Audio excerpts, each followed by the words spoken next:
Hey, welcome to the Restaurant Coach Podcast. It is the cure for the common restaurant. I am so honored to be joined today from a neighbor from the Great White North.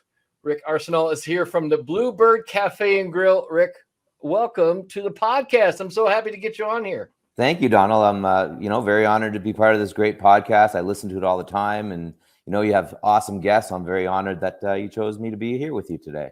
Well,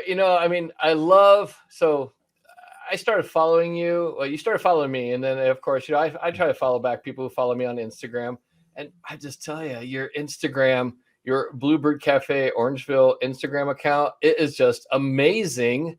And you hit on all the stuff I really wish more restaurants would do. You really talk about and you really showcase. You do a lot of videos. You show a sense of humor. You showcase your staff. It's just a really, really great kind of Instagram thing. And you've really done a great job of really taking culture to that next level. Thank you. And that means a lot to Michele and I, and, having read your book and, listened to your seminar when you put that on for the town of Orangeville, which was amazing, the post-pandemic, getting restaurants back at it. And, Michele and I really focused our time on building our social media platform. The pandemic threw a lot of different curveballs to restaurateurs and other businesses. And Michele and I decided to take the time to, think outside of the box and get creative on our social media. The reason the videos kind of started, it was funny, was we missed connecting with people. When we were locked down, we didn't have anybody inside the restaurant but Michele and I and one or two chefs. And, we missed talking to our guests. We missed those interactions with people. And we thought outside of the box and say, hey, you know what, let's connect this way. And it snowballed. It got bigger and bigger. People started calling the restaurant, and if Michele answered the phone, they'd say, oh, is this Mrs. TikTok? Or, we're recognized. TikTok, that's So, we've become recognized. People know us just by our Instagram, by our TikTok. And it's been amazing. It's built our sales. A lot of times they say social media isn't all that it's cracked up to be. Well, I will tell you 100% it is. It is. When you do it right, when you have a good message and you're consistent with it, I think it really, I'm a huge believer. I always say best known beats best. Yeah. And keeping your brand top of mind. That's what marketing is all about. So how did you get into the restaurant business? I started back when I was 13 years old, blanching French fries at a local local fast food chain, Harvey's, that's still here in Canada. It's been around forever. I was a French fry boy and just fell in love with the industry and kind of worked my way up from there. Got in some great corporate chains. I was with the Keg for about 10 years. I opened some restaurants from the ground up for Lone Star Group of companies. I was a regional manager before I bought the Bluebird, but the Bluebird was kind of my dream restaurant. Michele and I ate there. That was the first restaurant we ate at in Orangeville when we moved here, and we fell in love with it. Oh, wow. And, everybody kept asking me, are you going to buy a franchise or what are you going to do? I knew I wanted the Bluebird. So, we jumped on it when we found out it was for sale. Very, very cool. That is so cool. And how long have you run it now? It'll be 4 years in February. So February 2019, we bought it. And our 1 year anniversary was a pandemic that shut down restaurants. Who would have known? Yeah. You're shocked. I'm always shocked. Like how many restaurants decided that we opened up in like January 2020. Oh, that was bad timing. Yeah. But Canada had it worse. Oh my heart went out to the people in Canada. You guys were like, talk about shut down and lockdown and like no escape. But you know what? We're very blessed and grateful. Our community, outside our community, we had people driving, up to an hour just to come and get our takeout, which was phenomenal. Awesome. We're so blessed that, we're still here and we, do what we can in our community to make sure that people recognize that. That's so cool. So, one of the things that is kind of like top of mind right now is, of course, like supply chain, inflation. It's really starting to hit the restaurant industry. How's the supply chain and inflation up in Canada so far? You know what? From what I understand, it's it hasn't gotten as bad as what's happening down in the States. But Oh, wow. you know what? For me, I've got a great relationship with a couple great suppliers, and you know, my one main salesman, he works his butt off for me, and you know, I'm in constant communication with him. He's letting me know what's happening, what the trends are happening. So you know, he's working with his margins to make sure that we're getting the best deals we can. You know, our produce suppliers, they're working hard behind the scenes for a lot of restaurants. That's cool. You mentioned the word. You said relationship. You know, I have a great relationship. I think so many restaurant owners kind of have this adversarial kind of, you know, it's us against them, and my vendors are trying to screw me, and you know, we have this kind of I don't like them, and you know, and they're just trying to screw me over all the time. Yeah. What are some of the things that you find that really help build that relationship deeper? You know what? I think 100% is getting to know who you're working with, you know, and being honest, being trustworthy with these people. You know, people want to do business with people they like, people they love. You know, we make sure that our delivery drivers, when they come in, they're greeted, you know, like a friendly guest. You know, so they go back to their company and say, hey, I love working with the Bluebird because, you know, they give me a bottle of water in the heat, or, you know, they treat us with respect. You know, my main sales guy, him and I chat all the time, and he's told me, hey, you know, my competitors going around, they're giving $1,500 cash to jump in with a different company. It's like, you know, no, Jim, I'm with you. You know, you've been loyal to me. I'm loyal to you. You've saved me so much money. You know, that $1,500 is nothing to what you've saved me over the last 3 years. So it's just having that constant dialogue. That is so cool. Yeah. And just having that thing. And you mentioned that, you know, it's like people we know, like, and trust. That's who we like to do business with. I would say that's one of the things I loved about your Instagram. It's like, I was like watching and thinking, man, I can hang out with this guy. You know, I can hang out, man. We'd have some fun, you know, it'd be a good time. Well, next time you're up in Toronto, make sure you know, make that hour little drive north and come and see us. I definitely will. I definitely will. So, you know, being able to change and pivot is really paramount right now. What are some of the ways you've really shifted your business model? I think the biggest thing was, you know, driving staff forward and letting our staff do what they do best and creating relationships with our guests. You know, we Michelle and I always talk to our team about it. We talk to our guests about it. It's, you know, my job, Michelle's job is to be the ambassadors of that restaurant. And we give a 5-star experience to our team working for us because we want them to give a 5-star experience to our guests coming in.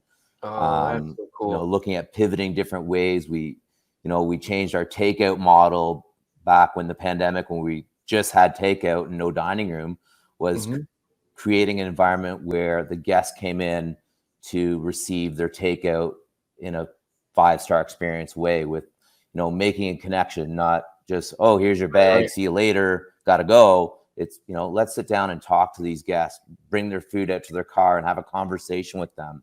You know, the biggest thing that came out of the pandemic was our curbside pickup, and it's still going crazy for us. People love the convenience. They pull in our back parking lot, they get to see our friendly staff and talk to the staff, and they go off in their car. So is that something you started during the pandemic? That's something we started during the pandemic. And you're going to keep it? We haven't gotten away from it because everybody loves it so much. It's that extra convenience. It's that extra wow factor that we talk about. You know, we write messages on every single takeout bag. And that all started during the pandemic. That's a cool it was thing. It was my son. My son was running orders to the car. Michelle was taking orders on the phone. We had 2 chefs in the kitchen and myself bagging. And because we saw the regulars that we knew in the dining room that were coming in for takeout, we just write them little love notes. And people started posting them on their social media and having fun with it. And then it came to the point, oh man, I can't stop on one person because they're going to get offended because they didn't get the message from Rick. Or they didn't get the message from Michelle.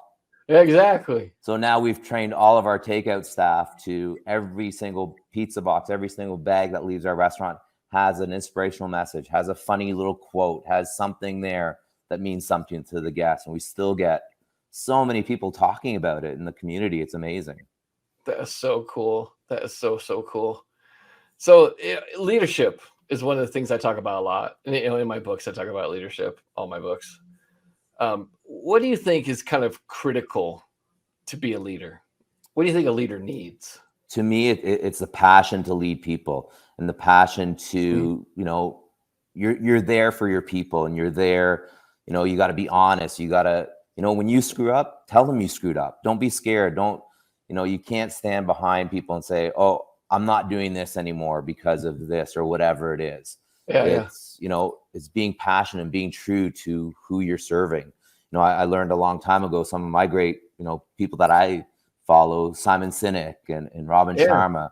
My favorite book is Leader Without a Title, and our entire restaurant. Oh, I love that book. Yeah. And our entire restaurant is based on leadership without a title. Mm-hmm. We don't have a head chef at our restaurant. Our kitchen team is run as a brigade, and everybody works together. There's no hierarchy in our restaurant whatsoever. The one thing I have to say I'm impressed about your Instagram page is that just the amount of pictures of people and having fun, and it just, and again, and you mentioned this before we hit the record button. You said something about, you said people over profits. Yeah. Talk about that a little bit more. Yeah. And that's something that, some of my great mentors taught me growing up through this industry is, you got to take care. Well, there's a great picture. I love that one. But it's taking care of your people and, and showing your weakness and making sure that if your people aren't happy working with you, they're not going to want to produce for you. They're not going to want to get you your profits. But if you build that culture, you build that love of working as a team, people respect that. And something I always tell people don't work for Rick, they work with Rick. They don't work for the Bluebird, they work with the Bluebird. That's I've always, awesome. My biggest thing when I have my one-on-one coaching with my team is, I don't want you to come into work if you don't want to be here. Don't work for me if you don't feel like you're going to bring value. I want you to do it because you want to be part of our team. I love how your Instagram too is not only you talk about, you're showcasing the fun, you're showcasing food. Of course, you always hit the team. You're having a great time. But I think it's funny how, like, you even talk about just like everyday stuff, like, drinking games for those who work with their spouses. It's like, if you've never worked with your spouse, I mean, I saw this, I was like, oh yeah, I understand this completely. Yeah. All right. Yeah. No, I'm not doing it right. No, I'm not doing it right. Okay, fine. Yeah. And for Michele and I, it's, we have that balance at our home life and our work life. And it's funny, we barely see each other at the restaurant because we're both doing whatever that needs to be done. And we're both leading the team. But, when we're at home, we try not to talk about the restaurant if we don't have to. When we're at home, we're Rick and Michele as a couple, and we take care of our children and we have fun. And, in a lot of these videos, we were worried as business owners, what are people going to think? What are people going to say? But then we step back. It's like, well, that's who we really are. We're really goofy people. Yeah. That's being authentic. I think, I think more people need to be authentic in their marketing and be more storytelling and just throw to the wind saying, man, this is who we are. This, we're goofy. We're funny, that's who we are, man. We're just, Yeah. And it was funny, dance like no one's watching, right? Exactly. Our most viral video that we've gone on TikTok and Instagram is me sitting in the pouring rain last summer before dining rooms reopened. That's probably had close to 1 million views just between all the different marketing. See, this is funny stuff. This is good stuff. Yeah. It seems like you guys have a great time. Yeah. And it's, when you're hiring, what are you looking for when you're hiring? To us, it's all about a character. A really good team. Yeah. It's all about a winning mindset. I'm not one to pick up a resume when somebody brings in their resume. To be honest, I don't even look at them. Let's have a conversation. I want to know you as a person. I want to know, what makes you want to be successful. A lot of the team that we have, they never worked in a restaurant before, and we've taken the opportunity to, let them be who they are and create what they create. Yeah. Do your staff incentives, you do bonuses, you do all kinds of great stuff. Yeah, we actually just, after the pandemic, something we were looking at was medical benefits for our staff. And oh, really cool. Yeah, so we actually just brought medical benefits in for dental, medical for all of our full-time staff after 6 months of being with us.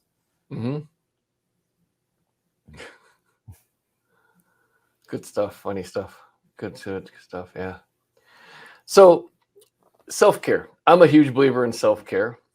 What do you do for self-care? What do you do to make sure that you're at your A game? Because I think you believe like me, culture flows down, it doesn't For flow up. sure. So how do you take care? How do you make sure you're at your A game all the time? A lot of time spent in my hot tub. Um, no, I Everyone do a needs a lot. hot tub. Everyone needs a hot tub. Rick says, everyone get a hot tub. Yes. I'm part of we used to be called the 5 a.m. crew, and we used to Oh yeah. go work out together. We were together for about 5 years, all different aspects of life and all different age range. We became so close. Unfortunately, during the pandemic, when gyms shut down, we kind of all went our separate ways. So now, I work out and do some nice walks, and we got a lot of great trails and just do hiking and spending time with my family. That's, for us, that's what's cool. important. Is Anything you do for mindset? Do you meditate? I read, I listen to a We ton talked of about Simon Sinek. podcasts and Yep, you listen to a lot of audiobooks. That's probably the biggest thing that I miss not commuting to restaurants anymore, because now I'm 4 minutes from the restaurant. But, I was sitting when I was an area manager in the car for 2-3 hours, all I'd listen to was podcasts and What's some of your audiobooks. favorite podcast? A lot of stuff by Simon Sinek, Jeremy Scott Fitness. He does some great stuff, and yours I always listen to, obviously. Oh, thank you. Robin Sharma. I'm a huge fan of Robin Sharma. I love Robin Sharma too. Yeah, I love Robin Sharma. He's great. He's awesome. Yeah. Brendan Burchard. I like Brendan Burchard a lot. I'm a huge Tony Robbins fan, of course. Yeah. Brene Brown. Brene Brown's awesome. She's wicked. Yeah. If you had to recommend an audio book, one that kind of changed your whole kind of like ideas about leadership, what would it be? Simon Sinek, Leaders Eat Last. Okay. Is probably one of my favorite ones, and Robin Sharma's the 5 a.m. Club. Yeah. What's the best meal you've ever had in your life? Probably, I would have to say anything at the Bluebird. Nice. You know what? That's why we bought this restaurant. Michelle and I ate there weekly before we bought the restaurant. That was our go-to place, our favorite place. But besides the Bluebird, I would have to say Gotham in Vancouver, Canada. What was about it? Just the atmosphere. We got to sit outside on the patio in front of a fireplace and had an amazing steak. The atmosphere was great. To us, it's all about an atmosphere. Michelle and I love dining out, and everybody says, "Are you picky because you own a restaurant when you go out for dinner?" Wow. To me, it's not about being picky, but I know what I love to see, and I love seeing it. And I have certain expectations. Yeah. Especially if they have if they got a lot of PR and they've got awards and they've got, my expectations rise. For sure. Exactly. Yeah. And making that connection with that server, to me, that's what's important is, if you have a server that's just there, you can tell. What would you say would you say a good meal or a good food can save bad service? Or do you think bad service can save? I think it's a balance act of both, personally.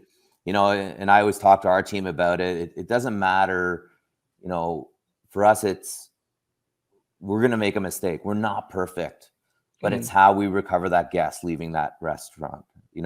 Exactly. No matter what happens at the restaurant, we can save it. And Michelle and I will talk to our guests. And, if I have to buy somebody dinner, then I buy them dinner. But as long as they walk out our front door saying, "Hey, you know what? It wasn't perfect, but wow, they sure knew how to fix it." That's what's important to us. Very cool. Well, in looking at restaurants and looking at profitability, what do you think is like one of the biggest challenges restaurants have with hitting profitability? I know in the United States, the average profit in the United States is only 5-6%. Yeah, and it's about that the same here too. Oh, is it there? Yeah, and and to me, it's about getting people in your door. We're very blessed that our restaurant is full, lunch service, dinner service. Our time that we're trying to work on right now is that between 3 and 5 o'clock is how do we get some more people in there? If your restaurant's always full, your profitability is going to come, and it's and controlling your cogs, controlling your labor, and the big thing we do in our kitchen is cross training. Everybody can do everything in our kitchen. That's really cool. That's awesome. Yeah. I guess our biggest success story in our kitchen is we have a young man who's 16 years old. We hired him as a dishwasher, and this kid just worked his butt off and wanted to learn more. We had him doing salads and desserts, moved up. Now he's running the line with all the chefs, and the kid's 16 years old. That's amazing. Yeah. And last year when he was doing school online, he was there 5 nights a week. And, Michelle and I built a relationship with his parents every day. We talked to him. Are you okay with school? He's like, yep. We saw his parents were like, he's still getting honors at school and he's working full time. So that's so cool. Yeah. That's so cool. So cool. So, a lot of times restaurants, we have this kind of thing about labor, and there's always say there's a labor shortage. I personally don't think there's a labor shortage. What do you really think the real problem is?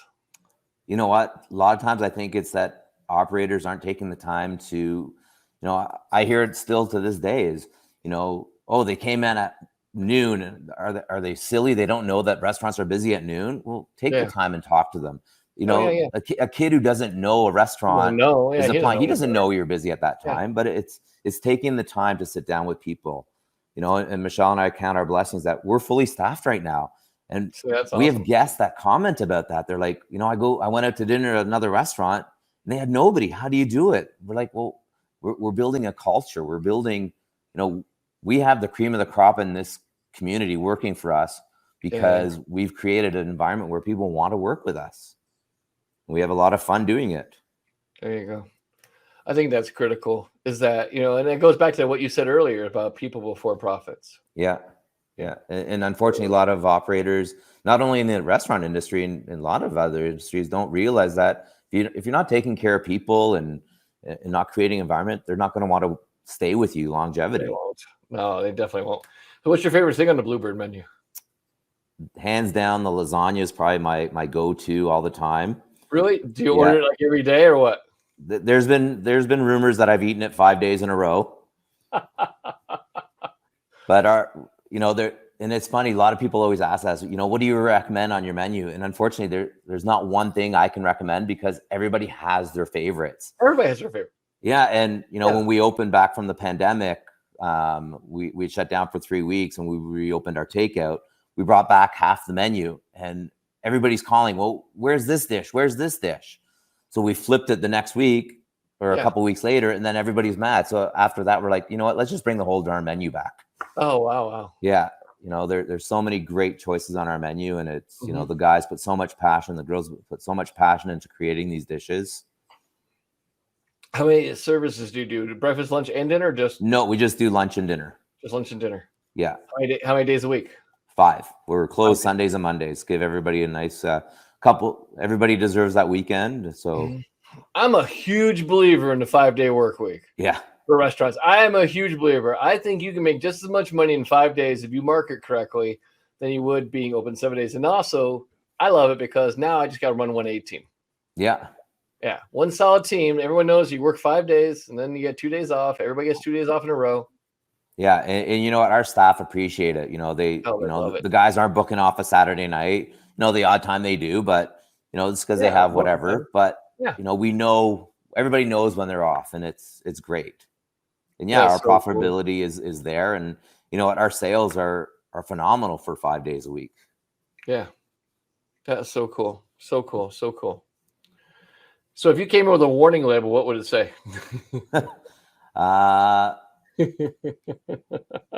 Probably that, look out, Rick is just fun and wild and crazy. Just watch my TikToks. Yeah. Your TikToks are amazing. Yeah. Yeah, your TikToks are hilarious. Yeah, no, to me, life is too short to worry about the big things. It's just have fun and be yourself and enjoy life every day because, your life can change in a minute, in a second. So you got to live it. I know that personally. Yeah.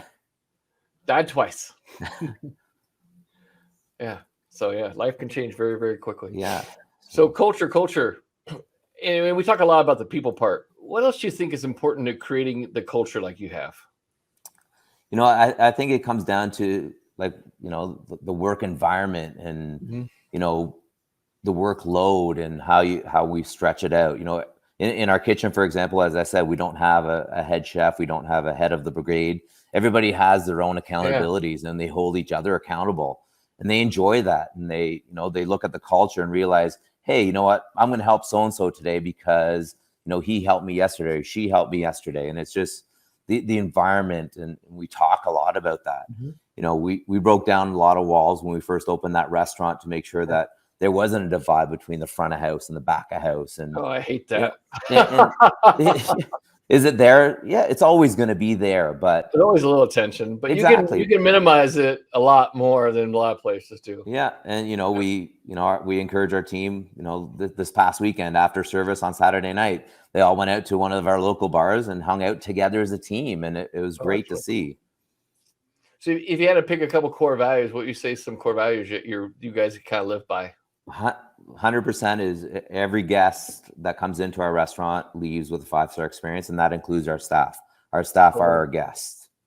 Right? Yeah, so, everyone forgets that there's internal and external guests. Yeah, and we focus so much on the external guests, we forget to market and appreciate the internal guests. Yeah, and that's, like I said earlier, that's my job and Michelle's job as the ambassadors of this restaurant is to create a 5-star experience for our team. And, we try to live that every day. Are we perfect at it? No, because nobody's perfect. But, we do our darndest to create a great team for our staff to work under. What's Michelle's favorite item on the menu? The penne Palermo or the Napoli pizza. Oh, really? Yeah. So Michelle and I actually joked about that. So for 10 years straight before us buying the restaurant, that's the only thing she ate was the penne Palermo.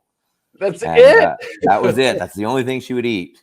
And once we bought the restaurant, she had to expand her horizon. But now they all joke around. As soon as Joe puts a Napoli pizza in the pizza oven, Michelle's around the corner because she can smell that thing cooking a mile away. Yeah. That's amazing. That's amazing. How about your kids? What do your kids like? My son, he loves the Amola pizza, which blue cheese and potatoes on it.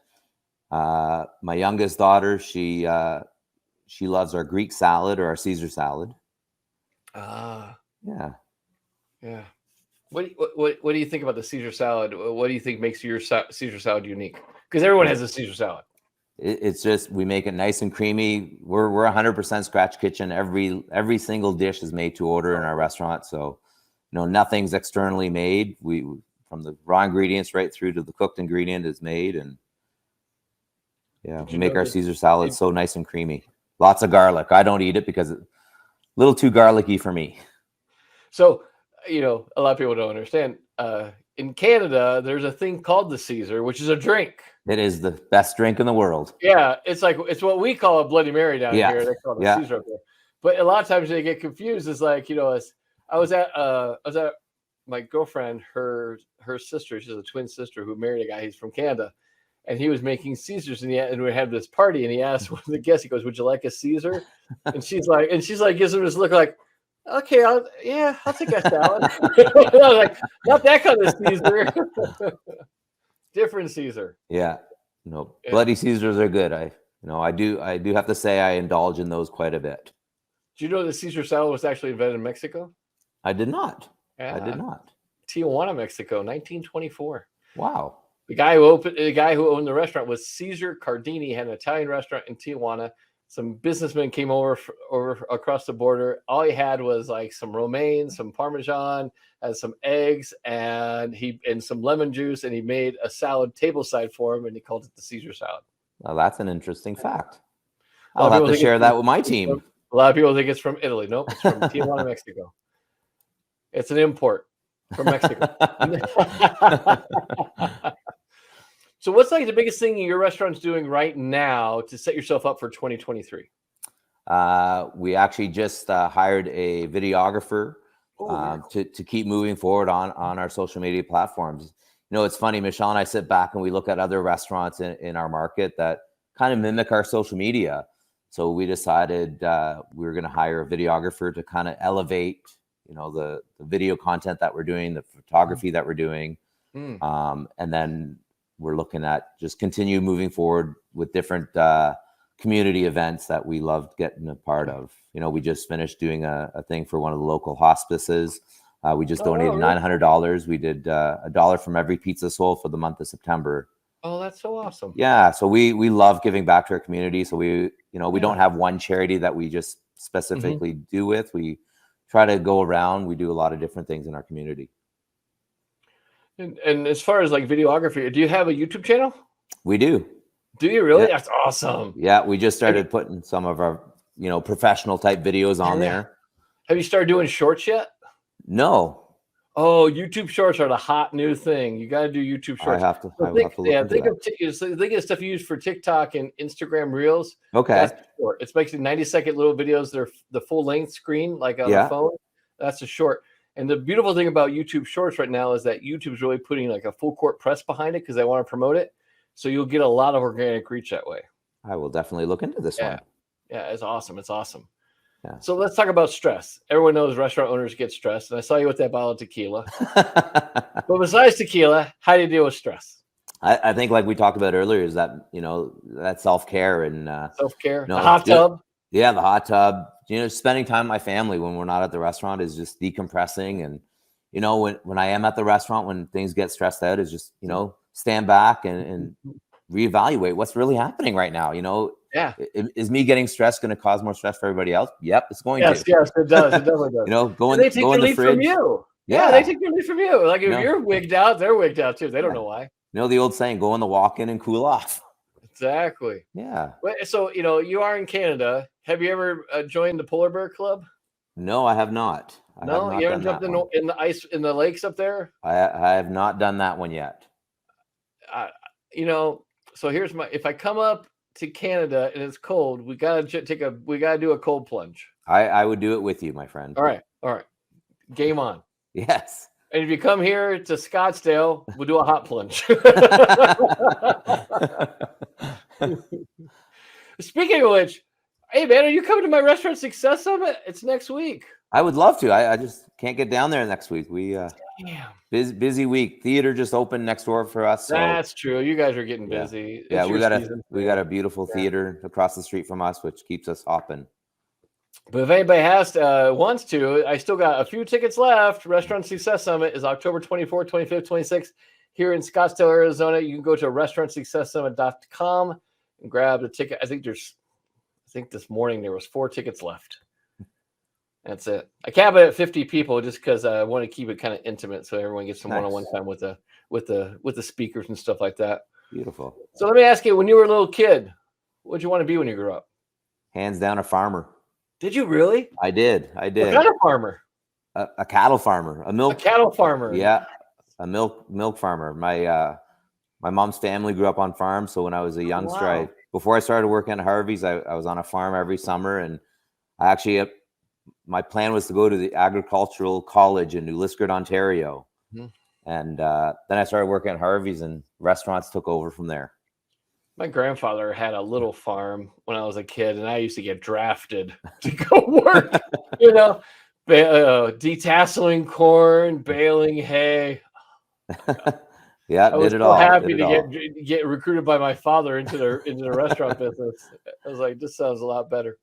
Yeah. I don't know if that was like going from the fryer pan into the fryer or something. Maybe I don't know, something like that. Something, Who knows? Who knows? What's one quote that you live by? Every storm runs out of rain. It's tattooed right here on my arm. Is it really? It is. Awesome. Yeah.